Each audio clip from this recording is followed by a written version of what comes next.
Le ministère de l'Intérieur, via une circulaire relative à l'attribution des nuances aux candidats au municipal à Lyon, publié le 2 février, a classé la France insoumise à l'extrême gauche. Pourquoi nous a-t-on classé d'extrême gauche ? Parce que c'est devenu une république bananière, où le ministre de l'Intérieur décide qui sont les gens qui se présentent aux élections, même quand le Conseil d'État, même quand le Conseil constitutionnel décide le contraire. Je vais vous étonner, mais je suis assez d'accord avec Jean-Luc Mélenchon. Ah bon ? Parce que Madame Bastier est d'accord avec M. Mélenchon. C'est invraisemblable qu'en France, le ministre de l'Intérieur se permette de faire la nomenclature des partis politiques. Moi, je vous redis les 3 critères qui ont fait qu'on a classé la France insoumise à l'extrême gauche. Et j'assume totalement ce choix. Le premier, c'est qu'il y a quand même, depuis l'été dernier, chez la France insoumise, une remise en cause très forte de l'autorité judiciaire. Le deuxième point qu'on a pris en compte, c'est quand même, il y a quand même peut-être une forme de désalliance aussi au sein du bloc de gauche. Et puis, troisième argument qu'on a pris en compte, mais on peut considérer que la France insoumise s'éloigne un peu de nos valeurs universalistes républicaines, en donnant la primauté aux aspects communautaires de l'organisation de la société. Alors évidemment, de son point de vue, nous sommes à l'extrême gauche. Mais alors, il faudrait se poser la question de savoir où lui-même est.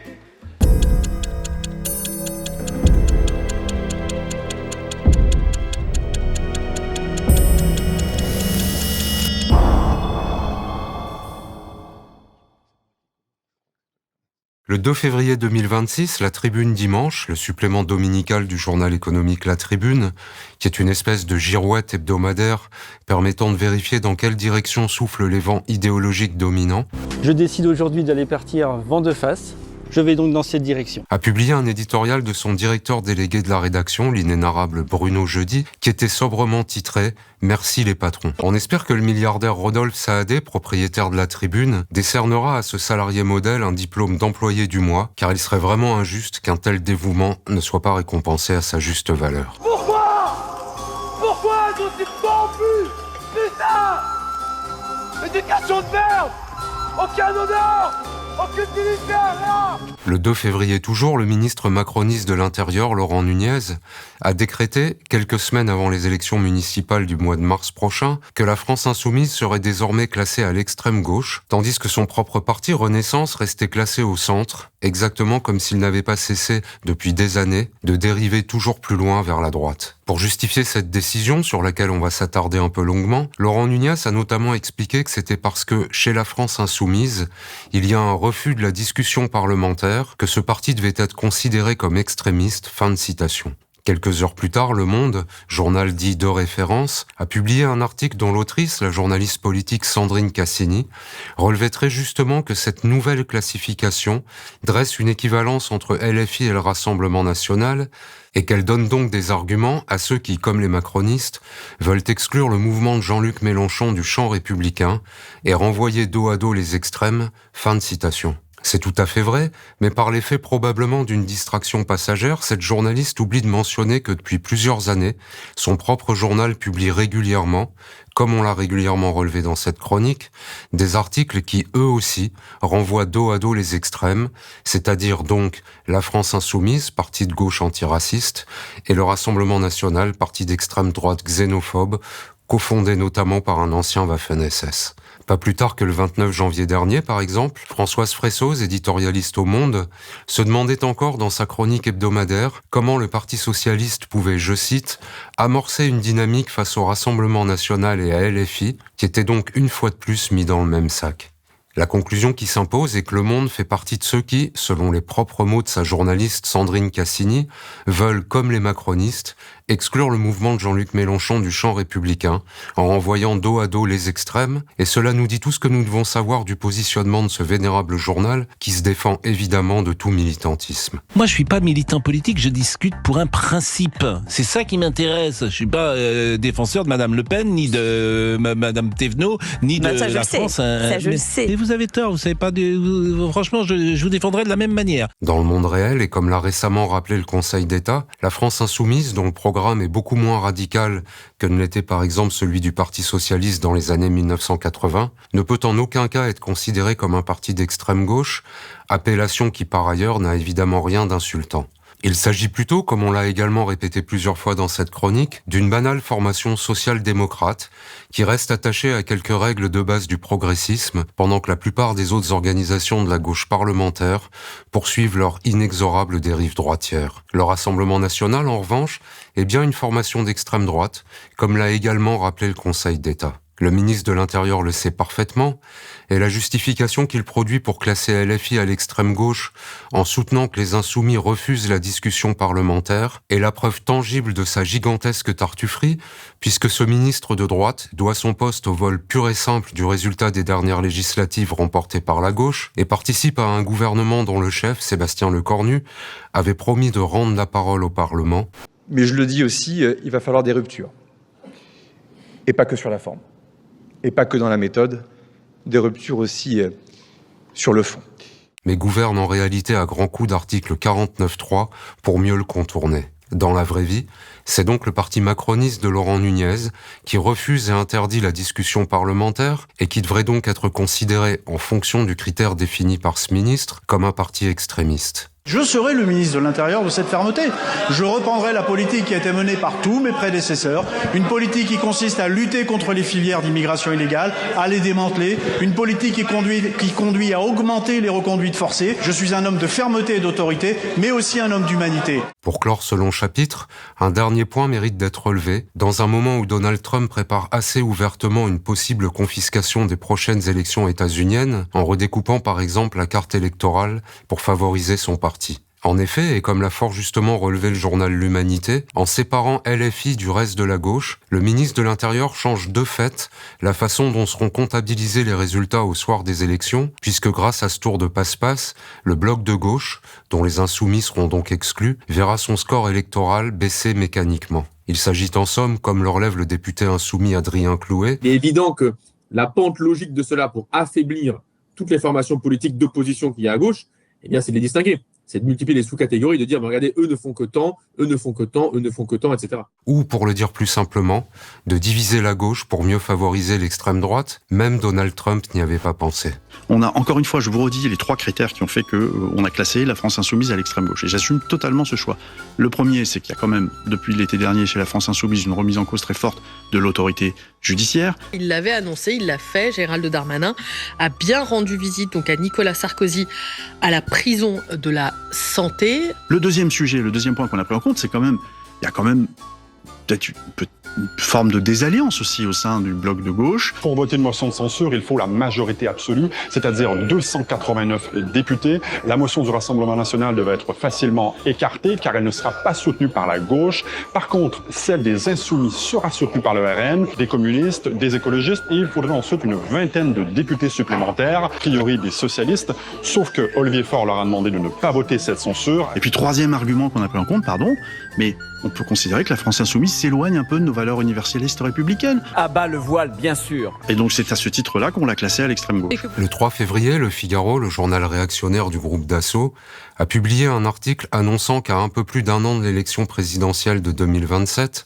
l'hypothèse d'une candidature de l'ancien président socialiste François Hollande faisait son chemin. François Hollande, dont la cote de popularité à la fin de son quinquennat était si extraordinairement basse qu'il avait très sagement renoncé à briguer un second mandat.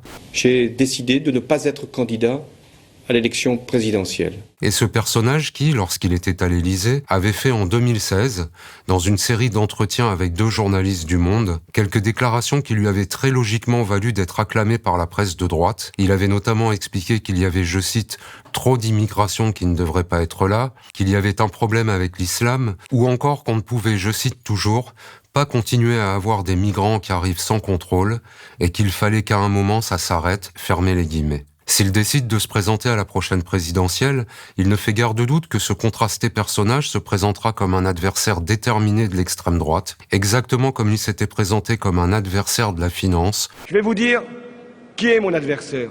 Cet adversaire, c'est le monde de la finance. Avant de l'ensevelir sous les cadeaux après son élection à la présidence de la République. Cet adversaire, c'est le monde de la finance. Mais on ne jurerait pas qu'il réussira à faire oublier qu'en 2016, il récitait donc au mot près les mantras islamophobes et xénophobes de cette même extrême droite. Nous avons aussi le devoir impérieux de faire en sorte que l'extrême droite ne parvienne pas à avoir une majorité à l'Assemblée nationale.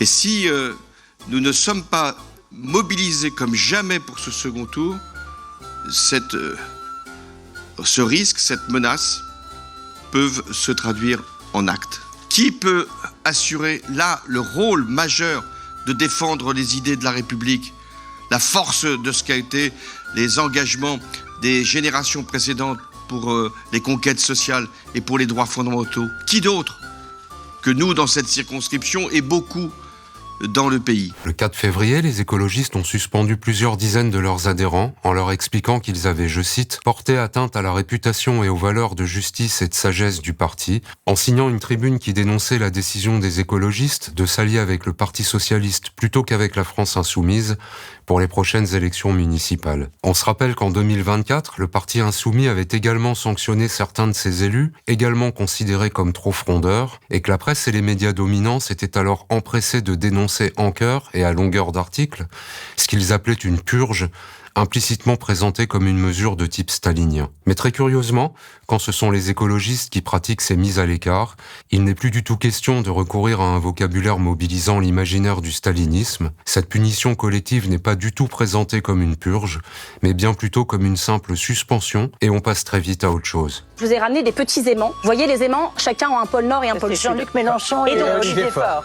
Ou tout le PS et toute la FI. Si je les aborde de la mauvaise face, l'un repousse l'autre. Mais tout est une question d'angle, parce que vous voyez, dans un autre angle, il y a une attraction très forte qui fait.